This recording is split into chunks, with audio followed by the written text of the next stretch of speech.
Продолжаем дополнять информационную картину дня. В студии Петр Васильев. Здравствуйте. Вот основные темы. Итоги большого политического дня на Аляске. Завершился исторический саммит Владимира Путина и Дональда Трампа. Весь мир анализирует заявления президентов России и США. Глава Якутии в ходе рабочей поездки в Оленёкский район заявила о поддержке предложения проведения в стране Года Арктики. Узнаем подробности. В ночь на 17 августа в 4 районах Якутии ожидаются заморозки. Расскажем, где именно прогнозирует понижение температуры.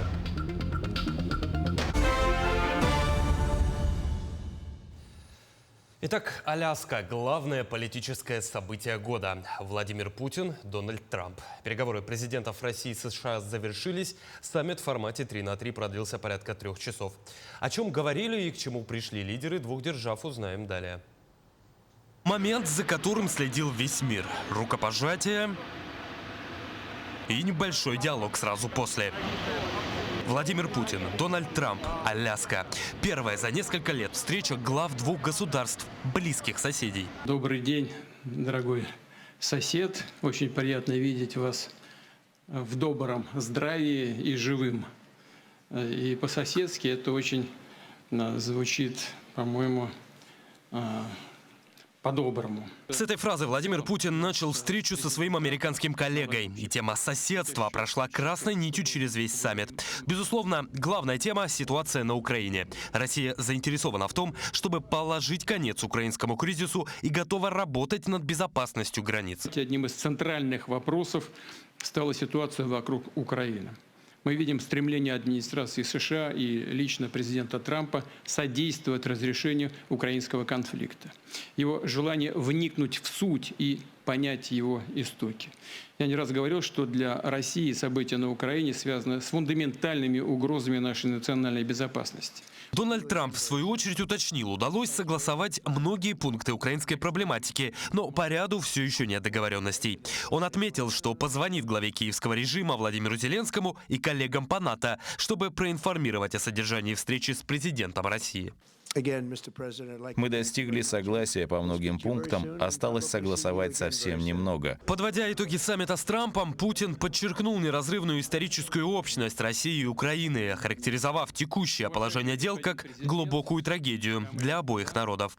Причем знаменательно, что продолжить беседу Путин предложил уже в Москве. О, это интересное предложение. Не уверен, как это воспримут, но, пожалуй, это реально. Благодарю вас, Владимир. После пресс-конференции лидеры двух стран продолжили общение. Видно, что президенты в хорошем настроении, улыбаются, а на прощание тепло пожимают руки. На Камчатке за последние сутки зарегистрировали 50 подземных толчков магнитудой от 3,5 до 6,5, сообщили в Главном управлении МЧС России по Камчатскому краю. На вулкане Ключевском за сутки зафиксировали 3 пепловых выброса. В поселке Ключи отмечено незначительное выпадение пепла. Специалисты рекомендуют туристам воздержаться от посещения Авачинского и Ключевского вулканов из-за повышенной сейсмической активности. Продолжают проявлять активность также вулканы Безымянный, Шевелуч, Карымский и Крашенниково.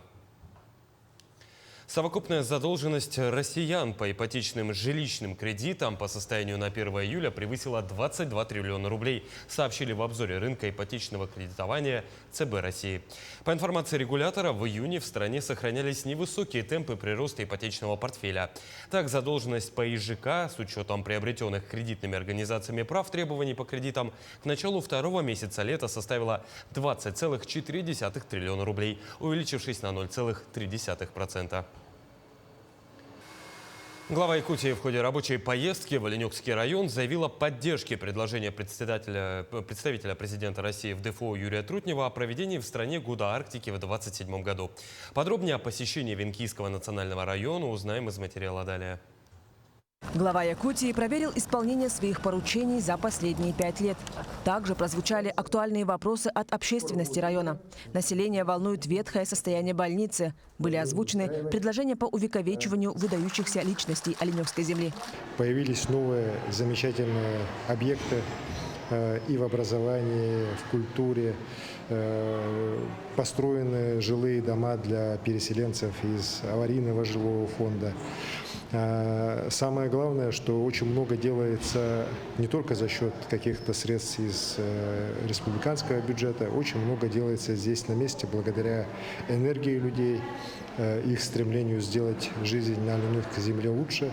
Вот сегодня я побывал на открытии замечательного обрядового комплекса, наверное, первого у нас в республике, такого построенного прямо на берегу, скалистом берегу Оленька. Большие надежды населения района возлагает на принятие предложения Юрия Трутнева о проведении в России Года Арктики. Айсен Николаев поддержал инициативу, выразив уверенность, что объявление Года Арктики позволит сконцентрироваться на вопросах социально-экономического развития. 7-й год Годом Арктики.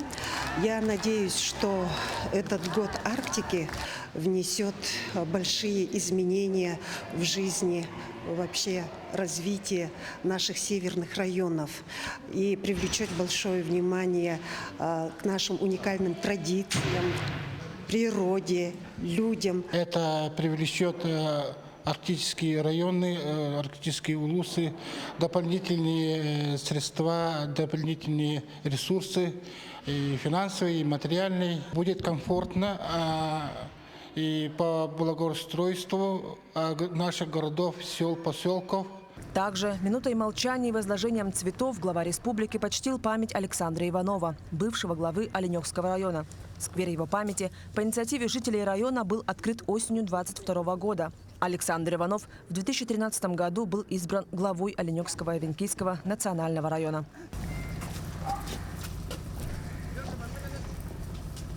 Марферина Алексеева, Илья Сыромятников, Оленёкский район. По данным Росстата, за первое полугодие этого года Якутия занимает второе место на Дальнем Востоке по объему индивидуального жилищного строительства и входит в тройку лидеров по вводу жилья. В этом году в регионе планируют ввести не менее 690 тысяч квадратных метров жилья. Цитата: «В прошлом году мы установили абсолютный рекорд, ввели 752 тысячи квадратных метров жилья, больше, чем за весь советский и постсоветский период. В этом году ожидаем не менее 690 тысяч квадратных метров. Это результат масштабной работы президента, правительства и господдержки строительной отрасли», сказал в интервью глава Якутии. Беспилотные системы технологии будущего. Форум с таким названием стартовал в Москве. Мероприятие объединило ведущих экспертов, разработчиков, производителей и экспортеров отрасли. На него приехали гости из 30 стран. Российские регионы также активно участвуют в форуме. Якутия привезла в столицу свои разработки. Чем удивила наша республика, узнаем у Максима Кардозу. Просто фантастика. Эту фразу так и хочется сказать на выставке международного форума «Беспилотные системы технологии будущего». Более 1000 различных летательных аппаратов привезли в столицу производители со всей страны. И не только. Каждый регион старается найти свою нишу в техномире дронов. И Якутия не исключение. У нас создается научно-производственный центр по беспилотным летательным аппаратам. И, конечно, одной из главных наших задач – это найти свое место в этом большом деле. То есть мы чем отличаемся? Ну, конечно, низкими температурами, большой удаленностью. Значит, и нам надо, наверное, сосредоточиться на обеспечении очень надежной связи с аппаратом. Центральную часть стенда Якутии занимает модель грузового беспилотника «Муравей-24». Он уже активно работает на переправе Якутск-Нижнебестях. За месяц совершено больше 200 полетов. И это единственный регулярный беспилотный маршрут в России. Этот факт поражает многих участников форума. И таких маршрутов у нас будет 6 до конца года. А в следующем году мы хотим открыть 10-15 маршрутов. Ну, там, допустим, Кангаласы, Сотинцы. Ну и будем другие маршруты искать, где население также через приложение сможет доставлять те или иные грузы. Ну, допустим, Сотинцев, там появился предприниматель, который поставляет в Якутск молоко, тонну молока в неделю. Ну, вот сейчас прорабатываем, как это делать. То есть это о чем говорит? О том, что беспилотие потихоньку внедряется в нашу повседневную жизнь. Илья Бурнашов – студент и резидент технопарка «Якутия». Будучи в армии, он разработал обнаруживатель дронов. Аппарат может засекать крупные БПЛА на расстоянии до 30 километров. Мелкие модели фиксируются на 4 километрах. У нас есть быстросъемное крепление антенны, то есть мы можем быстро менять типы антенн. То есть наша задача какая? Стоит человек-оператор, патрулирует небо, и в тот момент, когда он находит дрон, у него начинается на экране выходить информация, и прибор начинает пикать. За счет этого мы же находим сам прибор. И также этот прибор, он может работать с станцией РЭБа. РЭБ – это станция, которая позволяет сбивать с помощью радиочастот сами дроны. За беспилотными аппаратами будущее. Это ни для кого не секрет. Но чтобы индустрия БПЛА развивалась быстрее, необходимо подтягивать и нормативно-правовую базу под новые реалии. И сегодня задача экспертного сообщества не только внедрять технологии, но и продумывать правила и инструкции, по которым мы будем жить уже завтра. Максим Кардозу, Айтал Байтунов, Москва. Минздрав предложил разработать комплексные требования к качеству и эффективности биологически активных добавок. Данная мера позволит улучшить качество продукции и снизить риск негативных последствий для здоровья россиян. На основе проектируемых критериев сформируют перечень БАДов, которые будут назначать лечащие врачи. Новые правила могут вступить в силу уже с 1 марта следующего года. Нововведением также предусмотрена и строгая система оценки качества продукции. Речь идет в частности о соответствии компонентов международным стандартам безопасности и регулярном контроле качества первых 3 партий для новых продуктов. Сегодня отмечается День малинового варенья. Этот праздник, возникший в 2015 году по инициативе кулинарного интернет-сообщества, призван чествовать всеми любимое лакомство.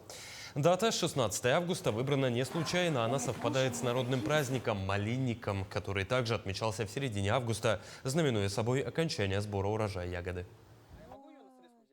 Когда я была маленькая, в детстве мама сажала малину, так во дворе.